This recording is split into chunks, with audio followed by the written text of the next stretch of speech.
একটা সফটওয়্যার ব্যবহার করতে হলে কিন্তু সফটওয়্যারের যে প্রয়োজনীয় যে টুলসগুলো আছে সেগুলো সম্পর্কে কিন্তু আগে বিস্তারিত জানা প্রয়োজন। তার জন্য আজকের এই ভিডিওতে আমি জানবো Adobe Premiere Pro চালানোর আগে, আপনি এডিটিং কাজ করার আগে যে টুলসগুলো আপনি ব্যবহার করবেন সেই টুলসগুলো আসলে কিভাবে কাজ করে। তো চলুন শুরু করা যাক। তো এখন আমাদের যে কাজটা করতে হবে, এখানে একটি নতুন ফাইল ইনপুট করতে হবে। আপনাদের যে ফাইলগুলো আমরা আগে ইনপুট করে দেখিয়েছি, যেগুলো ইনপুট করার পর এখানে ফোল্ডারে যদি আপনি ডাবল ক্লিক করেন সেক্ষেত্রে ফোল্ডারের ভিতরে ঢুকে যাবেন।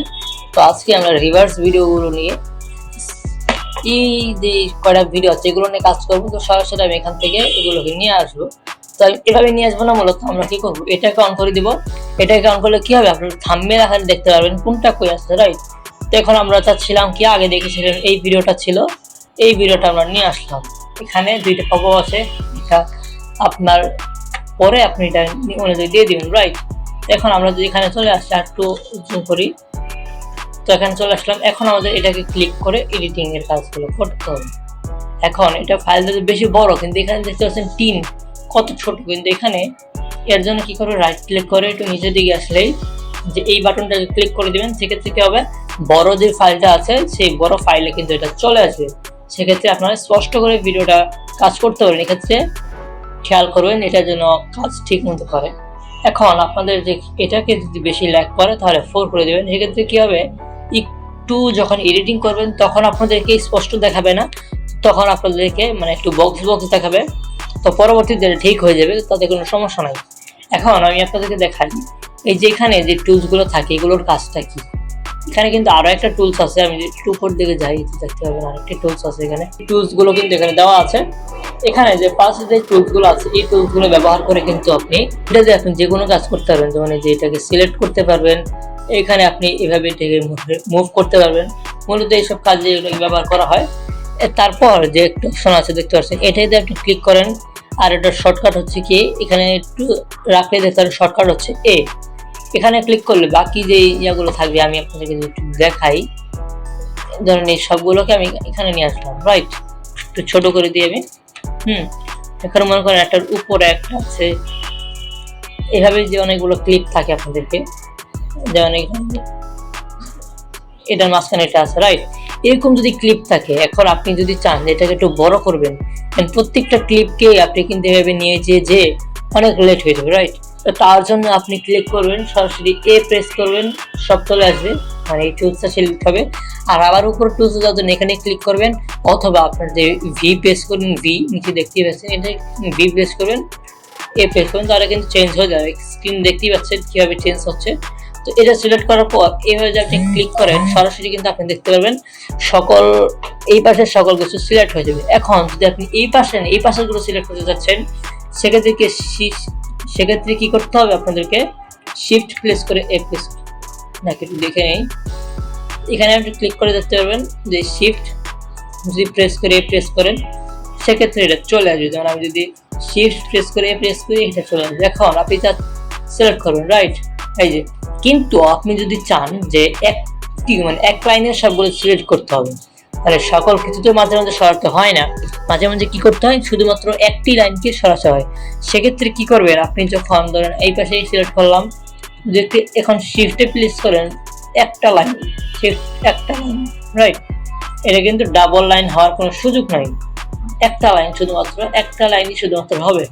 শিফট ছেড়ে দিলেই চলে যাবে, রাইট। তো এই বিষয়টা আপনারা খেয়াল করুন। এইখানে আরেকটা দেখতে পাচ্ছেন, এইটার কাজ মূলত হচ্ছে আপনাদের যে ভিডিওগুলো আছে সেগুলোকে ছোট বড় করা। হ্যাঁ, তো এই ছোট বড় কাজটা আমরা কিভাবে করি, এখান থেকেই সরাসরি করা যায়। তার জন্য এই টুলসটা সরাসরি ব্যবহার করা হয় না।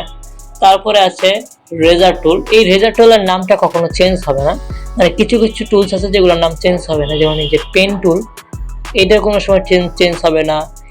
এই টুলসটা কোনো চেঞ্জ হবে না। রেজার টুল চেঞ্জ হবে না। পরে যেই আপনাদের যে টেক্সট টুলটা আছে সেটাও চেঞ্জ হবে না। হ্যান্ড টুলটা আছে এটাও চেঞ্জ হবে না, কারণ এগুলো নামের সাথে ম্যাচিং। হ্যাঁ, তো এই কিছু টুলসের নাম চেঞ্জ হতে পারে, এটা অবশ্যই খেয়াল রাখবেন। তো প্রত্যেকটা টুলসের ভিতরে যেগুলো দেখতে পাচ্ছেন, এখানে কর্নার একটা দাগ আছে, তখনই আপনারা বুঝে নেবেন এই টুলসের আন্ডারে কতগুলো টুলস আছে। এখানে আমি একটু ক্লিক করে ধরে রাখি, এখানে আপনারা দুইটা টুলস আরো দেখতে পাচ্ছেন। এইখান থেকে কিন্তু দুইটা টুলস সিলেক্ট করতে পারবেন, রাইট। এখন যদি আমরা যে মানে যে রিভার্স টুলে যাই পপআপটা চেঞ্জ হয়ে যায় দেখাই। আর এটার হচ্ছে সিতে কাট আর কি, এখান থেকে আপনার যে কোনো ফাইলকে মাঝখান থেকে কাট করতে হবে। মানে আমি যদি এটাকে একটু কেটে দেখাই, এখন দেখতে পাচ্ছেন এটা বড় একটা ভিডিও, রাইট? আমি যে আবার ভিতে যাই এটাকে একটু সিলেক্ট করে দেখাই, সম্পূর্ণ সিলেক্ট করতে, রাইট? এখন আমি যদি সি প্রেস করে এখানে ক্লিক করি, দুইটা ভাগ হয়ে গেছে, দেখেন দুইটা ভাগ হয়ে গেছে, ভিডিওর মাঝখানে দুইটা ভাগ হয়ে গেছে, রাইট? এখন আমি যদি এই দুইটা ভাগকে আলাদা আবার ম্যাচিং করতে চাই, দেখুন ম্যাচিং হয়ে গেছে। এই জন্য আপনার কি করতে হবে, এর জন্য আপনাকে একটা কাজ করতে হবে, যেমন কাট করলাম।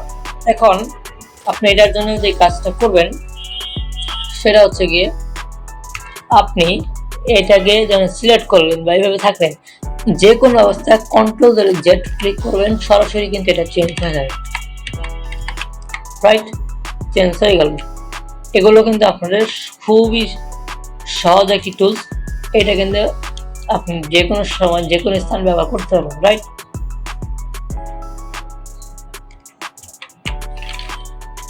এই ক্লিপটাকে আমি ডিলিট করে দিলাম, আর বাকি যেগুলো টুলসগুলো থাকে সবগুলোকে আমি প্রেস করে থেকে ডিলিট করে দেবো, বিকজ আমার এগুলো প্রয়োজন নাই আপাতত। এখন দেখতে পাচ্ছেন এটা কিন্তু 33% হয়ে গেছে। আপনি যদি ফিট করে দেন সম্পূর্ণ স্ক্রিনে দেখতে পারবেন, রাইট? এখন আপনাদের ইফেক্ট প্যানেল সম্পর্কে একটু পরিচয় করাই দেই। ইফেক্ট প্যানেল যেটা আছে, সেই ইফেক্ট প্যানেলে মূলত আপনাদের যে ইফেক্টগুলো সেগুলো লাগানো হয়। এটা কি বলেছি, আগেও বলেছি, এখানে লুমিট্রি কালার সঙ্গে আপনাদের যে কালার কারেকশনগুলো থাকে এগুলোকে রিডিং ঠিক মতো করতে পারবেন, রাইট? তারপরে আছে সেন্সর গ্রাফিক্স, এখান থেকে আপনারা যে টেমপ্লেটগুলো আনেন টেমপ্লেটগুলো এখানে ব্যবহার করতে পারবেন। এখানে খুবই স্লো হচ্ছে, এগুলো কিন্তু আপনি এখানে ব্যবহার করতে পারবেন। এখন আপনাদেরকে আরেকটি দেখাই, এডিট অপশনে ক্লিক করলে নিজের মতো করে রিডিং করে নিতে পারবেন। এখানে আছে ইফেক্ট কন্ট্রোল, এটা হচ্ছে সবচেয়ে প্রয়োজনীয় দুইটা টুলস, এটা আর এইটা, ইফেক্ট কন্ট্রোল, ইফেক্ট, দুইটা টুলস। এখন সকল টুলস আপনি কোথায় পাবেন? উইন্ডোজ বাটনে ক্লিক করলে কিন্তু সকল টুলস একটা আপনি পেয়ে যাবেন, রাইট? এই সকল টুলসগুলো আপনার ভিডিওতে ব্যবহার করবেন, সেক্ষেত্রে এডিটিং এর জন্য সুবিধা হবে। তো এডিটিং ক্ষেত্রে কয়েকটি টুলস আছে, যে টুলসগুলো আপনাদের অবশ্যই গুরুত্বপূর্ণ।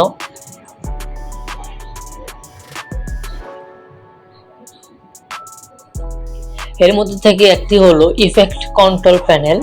ইফেক্ট কন্ট্রোল প্যানেল এটা হচ্ছে ইফেক্ট প্যানেল। তো দুইটা কিন্তু আলাদা, এখান থেকে ইফেক্ট নেবেন, এখান থেকে ইফেক্টগুলো ব্যবহার করা যায়। এই ফোল্ড ক্লিক করে দেখতে পাচ্ছেন এখানে মোশন নামে একটা অপশন আছে, এটা যদি আপনি একটু বাড়াই কমাই, হ্যাঁ এগুলো কিন্তু চেঞ্জ হবে, হ্যাঁ এগুলো কিন্তু চেঞ্জ হতে থাকবে। এগুলো কিন্তু খুবই একটি প্রয়োজনীয় টুলস, এগুলোকে আপনারা হিসাব করে নেবেন, রাইট? তো আজকে এই ভিডিওটা এই পর্যন্তই। সবাই ভালো থাকবেন, সুস্থ থাকবেন। ভিডিও এডিটিং নিয়ে আরো বিস্তারিত জানতে অথবা আমার প্রিমিয়ার কোর্সটি ডাউনলোড করতে ভিজিট করুন ডেসক্রিপশন এবং ফার্স্ট কমেন্টে লিংক।